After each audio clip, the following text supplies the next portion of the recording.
Ultimate star Ajith நடிக்கும் புதிய படத்திற்கு இன்று பூஜை போடப்பட்டுள்ளது. வீரம் வெற்றி படத்தின் இயக்குனரான சிவா இயக்கும் புதிய படத்தில் அஜித் மீண்டும் நடிக்கிறார். ஏம் ரத்னம் தயாரிக்கிறார். சஸ்பென்ஸாக இப்படத்தின் பெயரை வெளியிடாமல் உள்ள படக்குழுவினர் அதிகாரப்பூர்வமாக படத்தின் பெயரை வெளியிடும் வரை இப்படத்தின் பெயரை தல 56 என்று அழைக்கவுள்ளனர். இப்படத்தில் முதன்முறையாக அஜித்துடன் ஸ்ருதி ஹாசன் ஜோடி சேர்கிறார். வளர்ந்து வரும் இளம் இசையமைப்பாளர் அனிருத் இப்படத்திற்கு இசையமைக்கிறார். இப்படத்தின் பூஜை ஏப்ரல் 14ஆம் தேதி தமிழ் புத்தாண்டு தினத்தன்று நடைபெறும் என்று அறிவிக்கப்பட்டிருந்தது. இந்த நிலையில் இன்று இப்படத்தின் பூஜை ஏம் ரத்னம் அலுவலகத்தில் வைத்து நடந்துள்ளது. தயாரிப்பாளர் வியாழக்கிழமை மீது வைத்துள்ள சென்டிமெண்ட் தான் இதற்கு காரணம் என்று தெரிகிறது.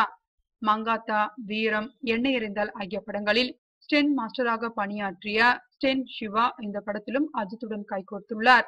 இனி அஜித் ரசிகர்களுக்கு கொண்டாட்டம்தான்.